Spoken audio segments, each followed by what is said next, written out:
جزيرة علي المستعمل. علي، هل من مستجدات جديدة في حادثة الاعتداء على البعثة التوغولية؟ C'est une affaire qui va faire grand bruit. Malgré la protection de 2 camions militaires, le bus de l'équipe nationale de football du Togo a été mitraillé par des rebelles pendant une vingtaine de minutes. Le Togo ne participera pas à la Coupe d'Afrique des Nations. L'attaque à la mitraillette hier du bus qui transportait en Angola la sélection togolaise. Elle serait survenue en milieu d'après-midi, peu après 15 heures. Le bus de l'équipe togolaise a arrivé en provenance de la République du Congo. A peace deal was signed in 2006, but who have claimed responsibility of the FLEC, the Front for the Liberation of the Enclave of Cabinda.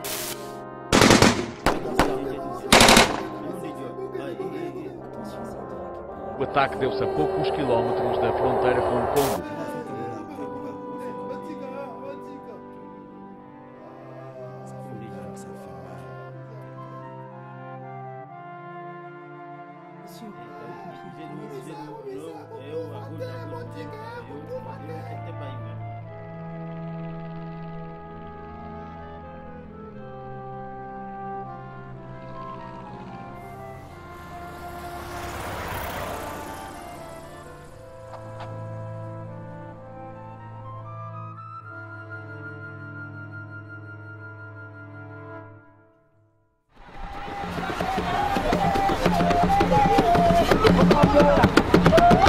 Vendredi 8 janvier 2010, c'est la Coupe d'Afrique des Nations. Je suis assis dans le bus avec toute ma sélection. Nous venons de passer l'enclave de Cabinda quand tout à coup un mitraillage puissant retentit. Je ne comprends pas ce qui se passe. Je vois tout le monde se précipiter sous les sièges, puis j'entends les vitres éclater.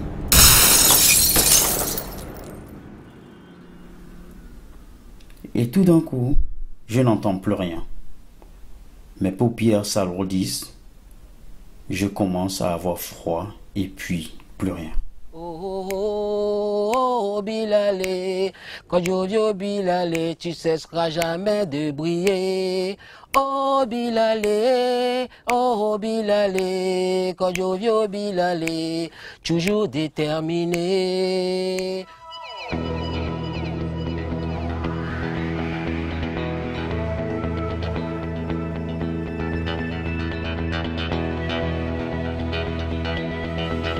Lorient, mardi matin 9h, Kodjovi Obilalé, ancien gardien international du Togo, est déjà sur le terrain. Sa carrière s'est stoppée net en janvier 2010, quand le quart de la sélection togolaise est attaqué par un groupe rebelle en marge de la CAN.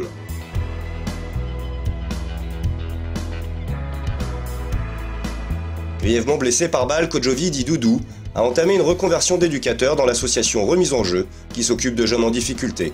Passe pied gauche, pied droit, il est mort. Une remobilisation par le sport. Cette association est née il y a 2 ans. Alors les jeunes qui nous sont confiés sont des jeunes en grande difficulté, que ça soit scolaire, social, familial. Alors Dodji, on l'a pris en contrat d'avenir. C'est avec Christian Gourcuff et moi-même, on a insisté pour le prendre. Il nous apporte beaucoup de choses. D'abord, il nous apporte une personnalité qui est riche, qui est joyeuse, qui est malgré tous les problèmes qu'il a eus. Et au niveau des jeunes, même s'ils pensent le contraire, il est quand même un exemple.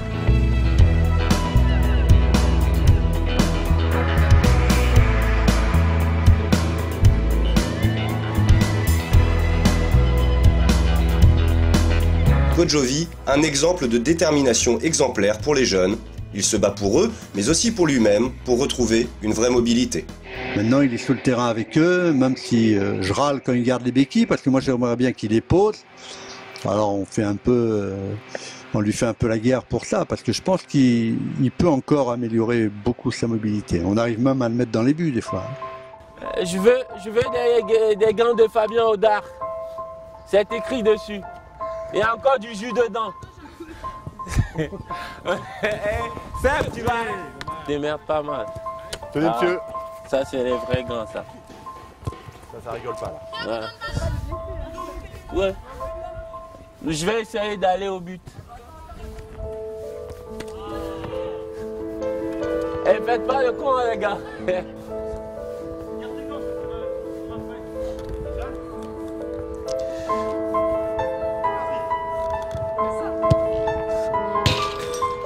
Pied carré.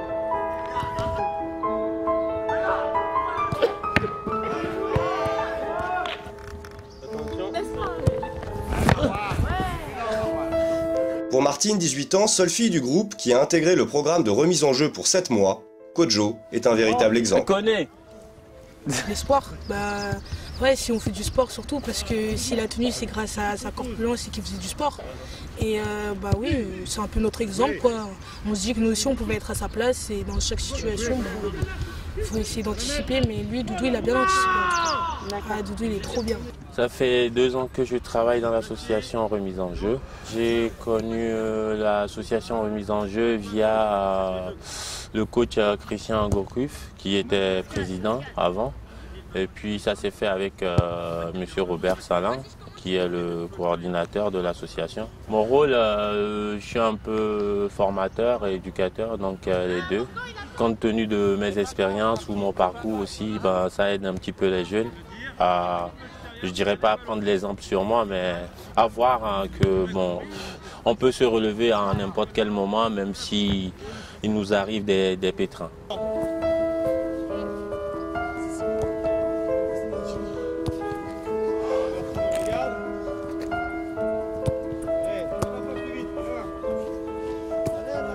Le foot, ça me passait complètement au-dessus de la tête parce que pour moi c'est un sport que j'aimais beaucoup. Donc le fait de regarder ou de voir les gens le faire, ça me perturbait un petit peu. Maintenant, j'avais consulté quelques psys qui m'ont dit pour pouvoir surmonter tout ça, il faut que je fasse le deuil, que j'arrive à affronter la réalité. Donc c'est ce que je fais aujourd'hui. Avec le temps aussi, j'ai appris à grandir par rapport à mes aventures. Donc après, il y a le diplôme à passer, je le passe au mois de février pour avoir le statut d'éducateur. Donc après ça, je dirais, je peux entamer une autre vie. Alain Traoré, milieu de terrain et titulaire indiscutable de la sélection du Burkina Faso, est admiratif du travail de son ami Kojovi auprès des jeunes. Au début, c'est lui qui m'a expliqué parce qu'on ne se connaissait pas. Moi, j'étais à Auxerre quand il a eu son accident. Le début, c'était très difficile de savoir qu'il n'allait plus pouvoir jouer au foot. Ça, c'est très important dans la vie d'un homme. Il arrive à trouver son chemin, il arrive à faire quelque chose de bien dans sa vie. S'occuper des enfants, c'est pas facile. Voilà, déjà, il arrive à s'épanouir aux côtés des enfants. Et puis, franchement, moi, je tire mon chapeau à lui parce que là, il revient de très loin. Doudou, tu es un champion, continue à te battre et voilà, on sera toujours derrière toi. Est-ce que tu peux m'expliquer comment on fait les jongles? Hein? M'expliquer comment on joue? C'est plus facile avec le genou. J'arrive pas. T'arrives pas? Essaye. Attends. Moi, si je pouvais seulement le faire pour toi, ce serait mieux. Hein. Ouais, grave. Mais je vais mettre 20 ans pour arriver. Au pire, tu fais avec la tête. Avance avec la tête. Tu peux pas? Non, je fais avec les pieds. Tu le fais avec la main alors, comme ça. Ouais, si, ça je sais faire. Après, tu arrives, tu fais le compte, tu fais la passe. Je connaissais pas Kojo Bilale avant de venir ici, mais il y a beaucoup de gens qui le connaissent. Et maintenant, au début, comme je connaissais pas et tout, j'étais un petit peu sceptique. Mais quand je l'ai vu, j'étais contente parce que par rapport à ça passe mieux, ma couleur et tout. J'ai l'impression que c'est mon frère. Comme ma famille et tout, je suis pas avec eux là en ce moment, donc ça va. Et puis il est gentil et il essaie toujours de nous aider. À chaque fois qu'on veut plus, on veut baisser les bras, il nous remonte le moral. En tout cas, moi, il me remonte tout le temps le moral et tout, donc après ça va. Activité sportive le matin et l'après-midi, les jeunes suivent des cours d'histoire, de géographie et autres matières, toujours aux côtés de Kojovi. Mais ce jour-là, les écoliers ont reçu la visite de Christian Gourcuff, très fier de l'implication de Kojovi au sein de l'association. Je pense qu'il est épanoui, il sait que justement il est très utile pour les jeunes. Donc, déjà ça l'aide certainement au quotidien. Non, vraiment c'est très enrichissant pour les jeunes d'avoir un éducateur de son profil, avec aussi malheureusement tous son passé, mais qui en l'occurrence est un plus pour les jeunes. Je dirais, je traversais une période un peu difficile. Je me cherchais un petit peu comment je peux faire pour faire le deuil de mon accident. Donc le foot, ça me passait complètement au-dessus de la tête parce que pour moi, c'est un sport que j'aimais beaucoup. Donc le fait de regarder ou de voir les gens le faire, ça me perturbait un petit peu. Maintenant, j'avais consulté quelques psys qui m'ont dit pour pouvoir surmonter tout ça, il faut que je fasse le deuil, que j'arrive à affronter la réalité. Donc c'est ce que je fais aujourd'hui. Je m'entraide avec les autres éducateurs, donc j'essaye d'aider aussi les jeunes. Donc en question de coaching, non, c'est pas spécialement mon rôle parce que pour moi, je suis éducateur, éducateur et formateur. Aujourd'hui, je me sens de mieux en mieux, ça s'améliore, même si c'est pas totalement guéri. Les cicatrices sont là, mais je me sens de mieux en mieux. En fait, à l'époque, j'étais dans un état d'esprit où j'étais déconnecté moralement, physiquement aussi. Je me sentais un peu abandonné par les dirigeants, tout ça. Donc, je tenais ces propos parce que les blessures étaient vraiment très profondes. Si je parlais de mettre une croix sur le football, je parle principalement en ce qui me concerne moi, perso. Refaire le foot, non, ça me dit plus. Mais aujourd'hui, je touche encore du foot, j'aide les jeunes à évoluer, tout ça. Pour moi, c'est une thérapie de faire le deuil de tout ça, de mon accident, de surpasser, de surmonter, de me surmonter surtout. Donc aujourd'hui, c'est ce que j'ai arrivé à faire. Ça m'arrive de m'amuser avec les jeunes ou moi-même ou avec mon fils ou avec quelques amis. Bon, l'ambiance était toujours pareille, comme dans toutes les équipes africaines. Bon, ça se chambrait, et ça rigolait. Bon, moi, j'étais pas dans le même état d'esprit parce que c'est la première fois que ça m'arrive d'ailleurs. Donc, bon. Aujourd'hui, je peux parler de pressentiment, mais sur le coup, je me comprenais pas parce que je suis quelqu'un de très joyeux, j'aime bien taquiner. Et ce jour-là aussi, je me suis pas assise à la même place. Parce que je sais même pas pourquoi, je pouvais pas l'expliquer. Aujourd'hui, je pouvais l'expliquer, mais sur le coup, je pouvais pas le savoir. Du coup, je parlais pas. Je l'ai su après l'accident parce que j'avais pas fait attention à ça parce que même dans le programme de l'éducation togolaise, on avait fait travailler sur la guerre en Angola, tout ça. Ça fait 30 ans de guerre, si je me trompe pas, donc c'était ça. J'étais concentré sur le foot, la CAN, et en plus on était dans un groupe très difficile. Donc je voyais que ça. Donc comme tout le monde, dans toutes les équipes, on vous dit de monter dans un bus, tu montes et puis tu te soucies plus de rien. À la frontière, je me suis posé plein de questions parce que on avait des gardes rapprochés et du coup on se posait des questions. Bon, je me suis posé des questions. On va pas à la guerre, quoi. Ils sont cagoulés comme la GIGN et on voyait même pas leurs yeux. J'avais pris mon téléphone, j'ai appelé ma compagne à l'époque et j'ai parlé avec les enfants avant que l'attaque se produise. Et à peine raccroché, il y avait eu un coup de feu. J'étais parti tout seul. Donc, au moment où je voulais bouger, j'étais tétanisé sur mon siège. Je comprenais rien. Et c'est là où j'ai su que j'étais touché. Bon, j'avais touché mon dos et je criais, je suis touché. Je vais voir mes enfants. Je vais rentrer chez moi. Bon. Comme j'ai l'habitude de faire le clown, des fois dans le bus, donc il y en a qui m'ont dit c'est pas le moment de rigoler. Si tu peux essayer de te taire et prier, ce serait mieux. Donc c'est là où j'ai levé ma main gauche et il y avait Senaya qui était allongée, il y avait Alexis aussi, Romao. C'est Alex qui avait crié que les gars, Dodo est touché. Regardez, il est touché. C'est là où ils m'ont pris au sérieux. Et ça commence à rafaler. Sur le coup, je dirais, ça a duré une quinzaine de minutes. Et après, ils ont riposté. Les gendarmes qui nous escortaient. Et ça a riposté. Et puis, pour le moment, moi, à l'instant présent, je demandais à mon collègue de m'allonger. Donc, comme il avait peur, il me disait Il me disait patient, patient, patient. Et puis, je peux pas patienter, je me sens pas bien, allonge-moi et je saigne.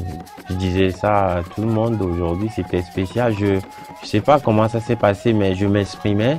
C'est juste que j'étais perturbé, j'étais sur le coup, t'es en panique. Tu te dis, qu'est-ce qui m'arrive? Je me dis, mais qu'est-ce qui m'arrive? J'arrivais plus à bouger, donc je sentais plus mes deux pieds en même temps. Donc du coup, comme je me débattais et j'étais tombé sur mon côté droit, sur le siège, et je pleurais, mais il n'y avait pas de larmes. Et je criais, je fais que parler. Et il y a 2 militaires qui sont venus ils ont fait sortir déjà l'entraîneur, l'agent, M. Amélété, paix à son âme. Et après, il y avait l'attaché de presse aussi. Lui, il était dans un état et pas possible. Et moi, on m'a porté, mais comment ça s'est passé, l'exportation du bus dehors, bon, la main dans les plaies parce que mon dos était ouvert de environ, si je dis pas des bêtises, au moins 5 cm. Aujourd'hui, j'en parle parce que j'expliquais ça à un psy. J'avais les yeux, comment je peux qualifier ça? J'avais les yeux, on me voyait même pas mes yeux, j'étais dans un état comme si j'étais perdu et j'étais sur la civière. J'avais partagé ce moment-là quand j'étais sorti de l'hôpital avec les copains. Ils m'ont dit, je dis n'importe quoi, que je voyais rien. Et je les ai décrit la position et ce que tout le monde faisait à l'instant présent. Donc, bon, aujourd'hui, je peux pas le qualifier. Je sais même pas comment ça se fait. Ou il y a un autre monde après la mort, je sais pas. Donc, c'était comme ça. Je voyais tout. Sauf que moi-même, quand j'ai vu la photo, j'étais choqué. Parce que c'est comme si je faisais une crise où je partais réellement, j'étais mourant. Donc aujourd'hui, je sais pas comment qualifier ça.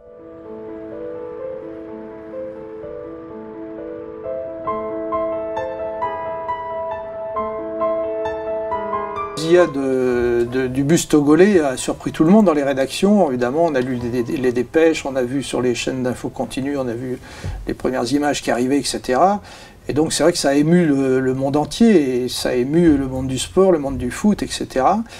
Et dans un premier temps, en fait, on était un peu désemparés, on ne savait pas trop ce qu'on pouvait faire. Quand Kodjovi Obilale est parti à l'hôpital de Johannesburg, en Afrique du Sud, parce que c'est un hôpital haut de gamme, on va dire, on a eu l'idée d'essayer de le faire parler. À l'époque, on a proposé au président de Pontivy de partir avec nous là-bas. C'était en 2010, c'était à Johannesburg, c'est le pays qui allait accueillir la prochaine Coupe du Monde à l'été suivant, puisqu'on était au mois de février. Et en fait, devant l'hôpital de Johannesburg, avec le président de Pontivy, c'était un peu porte close, puisque la directrice de l'hôpital nous empêchait de rentrer. Alors on a parlementé, on a expliqué qu'on était là, venu exprès pour Kodjovi Obilale, que la France entière attendait ce témoignage, que le président était là. Finalement, un peu avec beaucoup de chance, la directrice blanche de l'hôpital de Johannesburg nous autorise à rentrer dans la chambre d'hôpital, mais on avait droit à un quart d'heure, 20 minutes. Donc là, on est rentré avec le président. Lui, le joueur, Kodjovi, était évidemment heureux de voir son président. C'était un petit peu Pontivy et la France qui venaient à sa rencontre. Et puis nous, on a filmé, on a posé quelques questions à Kodjovi sur son lit d'hôpital. Il était allongé, pas en très bon état, mais il était quand même conscient et capable de répondre aux questions. Et on est reparti le soir même pour Paris en avion. Il y a 3 choses qui préoccupaient tout le monde, les journalistes, les Français, les joueurs de foot, le Togo, les 3 choses qui nous préoccupaient. C'est d'abord combien de temps Kodjovi allait rester là-bas, quelle était la gravité de sa blessure et surtout comment on allait financer tout ça, parce que c'est vrai qu'il y a eu un élan de générosité de la part d'Adebayor, le leader du Togo, qui a financé beaucoup de choses pour la famille de Kodjovi. Mais en même temps, il y avait des problèmes juridico-financiers entre les responsables de la CAN en Angola, le Togo, l'hôpital sud-africain qu'il fallait payer, sa famille en France, le club qui ne savait pas trop comment s'investir. Bon, il y a eu tout un méli-mélo juridico-financier, administratif, bon, qui était quand même difficile à démêler. Mais tout le monde avait envie d'aider, en fait, Kodjovi Obilale. La CAF n'a jamais assumé ses responsabilités, surtout son président, parce que moi j'avais pris un avocat ici. C'était l'avocat de l'UNFP. J'adressais des lettres et ce sont des rejets après. Ça dit comme quoi, qu'est-ce qui prouve même que ce monsieur est mon avocat? Donc déjà, tenir ce genre de propos, c'est insupportable. Et puis pour ce qui concerne ma vie d'aujourd'hui, comment j'arrive à survivre, bon, ça se passe bien. Pour le moment, je ne me plains pas, du moins que mon frigo il est rempli, mes enfants ils mangent, je manque de rien, j'arrive à me déplacer, ça me va largement et je suis quelqu'un, je ne me plains pas beaucoup. Je m'appelle Balo Etek aussi, Steve, mais mon nom d'artiste c'est Steve Matiti. Donc je suis un ami de longue date de Dodo Obilale, qu'on appelle chaque fois Juju. Je peux dire qu'on s'est rencontrés sur les bancs d'école, au CG Nicolas Koué, avec, bon, j'étais plus ami avec sa grande sœur qui s'appelle Andreas. Ouais, en dehors d'école, je partais souvent chez eux, parce que sa maman me connaît très bien, et ses frères, sa sœur, tout ça, donc on est devenu une famille. Donc tous les week-ends, après l'école, tout ça, bon, on se côtoyait, on sortait ensemble, tout, les boîtes de nuit. Ouais, le dimanche à Lomé, bon, on était à Nicolas Koué, lui il était à Franciscain, bon, c'était pas trop loin de chez nous. Donc là, bon, souvent on se voyait à la plage, où on faisait du sport, et puis après, bon, on jouait du foot. En ce temps, il n'était pas gardien de but, il était joueur. Et puis il était souvent à la défense. Il jouait au numéro 5. Et puis après, bon, il est rentré dans une équipe togolaise qu'on appelle l'Étoile Filante. Et c'est là il était gardien de but. Moi, j'ai grandi dans le quartier de Franciscain. Je connais du monde là-bas. Au début, comme l'a dit mon ami, j'étais un joueur de chant. Et tout allait bien pour moi, quoi. C'était bien, j'aimais le foot. J'ai pris l'école et l'option foot. Donc à l'époque, elle était fâchée, donc elle m'a mis à la part. Oui, ben elle m'a dit chez moi ici c'est l'école ou rien. Bon, j'étais parti prendre un logement et puis ça s'est passé comme ça. Et puis l'Étoile Filante. Après, j'ai intégré la sélection. Après, j'étais venu ici, les galères. Je jouais championnat, équipe nationale cadette avec le club de modèle. Donc après, j'avais compris que la NBA c'est pas maintenant, donc j'ai dévié tout de suite et j'ai pris option en foot et puis j'allais dans les buts et puis tout le monde disait mais pourquoi tu fais pas gardien de but, et ça s'est passé comme ça. Quelques années, un drame s'est produit, seul incident, tout a basculé sa vie. Face à cela, il a perdu des proches. Son travail, il a perdu son statut, il a perdu son courage, sa bonté, dignité, sa foi, la bonne étoile qu'il a épargnée. Ce jour-là brille de nouveau. Oh, oh, oh, oh, oh, Bilale, quand Jovio Bilale, tu cesseras jamais de briller. Oh Bilale, oh Bilale, quand Jovio Bilale, toujours déterminé. Oh, oh, oh, oh Bilale, quand Jovio Bilale, tu ne cesseras jamais de briller. Oh Bilale, Dodo Bilale, toujours déterminé. Ok, ça c'est pour toi mon gars. Au fil des semaines, les jeunes se sont attachés à celui qu'ils appellent Doudou et ont tenu à lui adresser un message. La question que je vais te poser, Doudou, c'est est-ce que quand on partira de la formation, tu vas m'oublier? Parce que moi, je sais que je t'oublierai jamais de ma vie. Et le reste de l'équipe, parce que nous, tu nous as marqué dans notre cœur en fait.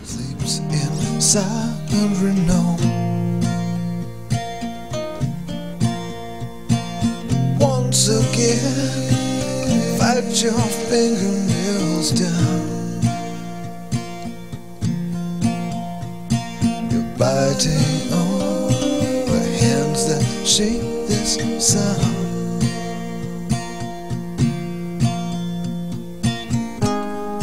First to go out, first little heart.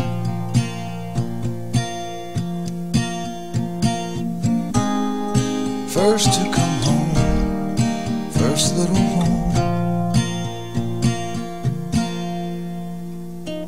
Shadow play, highway rippling tonight. I adjust my sight that feeds on a light. Oh light that comes little stars. 7 young sisters reconciled.